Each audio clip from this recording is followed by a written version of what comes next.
안녕하십니까, 최동식입니다.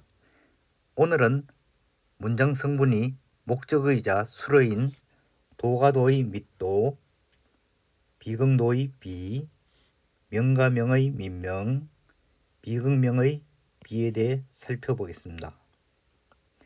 도가도의 밑도는 목적일 때는 5의 값을 가지고 수로일 때는 9의 값을 가집니다.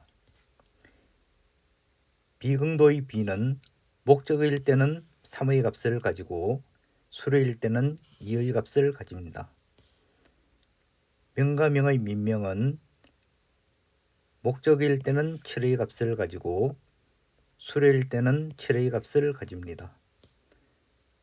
비극명의 비는 목적일 때는 5의 값을 가지고 수로일 때는 2의 값을 가집니다.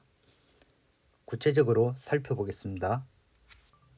도가도의 밑도가 목적일 때는 물과 대응되고 물은 비와 대응됩니다. 비명의 값은 5, 물의 값은 5, 따라서 도가도의 밑도의 값은 5가 됩니다.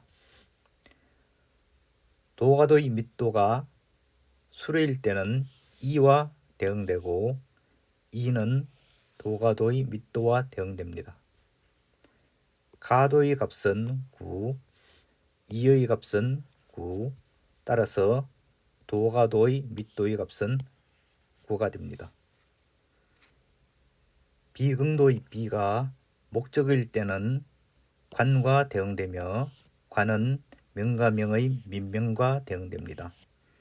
따라서 민명의 값 3이 비극도의 값 3이 됩니다.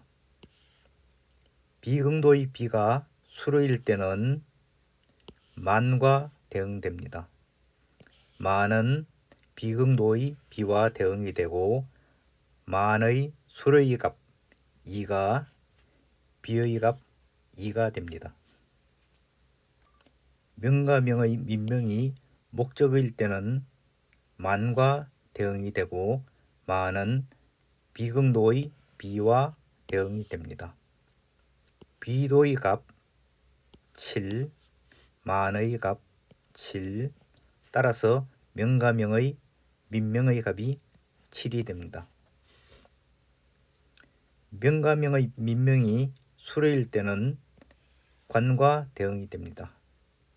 관은 명가명의 민명과 대응이 되고 가명의 값 7, 관의 값 7, 따라서 명가명의 민명의 값이 7이 됩니다. 비극명의 비가 목적일 때는 2와 대응이 되고 2는 도가도의 밑도와 대응이 됩니다. 도가도의 밑도의 값 5, 따라서 비극명의 비의 값이 5가 됩니다. 비극명의 비가 수로일 때는 물과 대응이 되고 물은 비극명의 비와 대응이 됩니다. 따라서 물의 수로의 값 2가 비극명의 비의 값 2가 됩니다. 지금까지 한 내용을 정리하여 보면 도가도의 밑도가 목적일 때는 물과 대응이 되고 수로일 때는 2와 대응이 됩니다.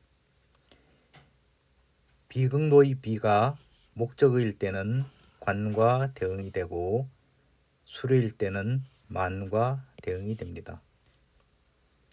명가명의 명이 목적일 때는 만과 대응이 되고 수로일 때는 관과 대응이 됩니다. 비극명의 비가 목적일 때는 2와 대응이 되고 수로일 때는 물과 대응이 됩니다. 오늘은 여기서 마치겠습니다. 감사합니다.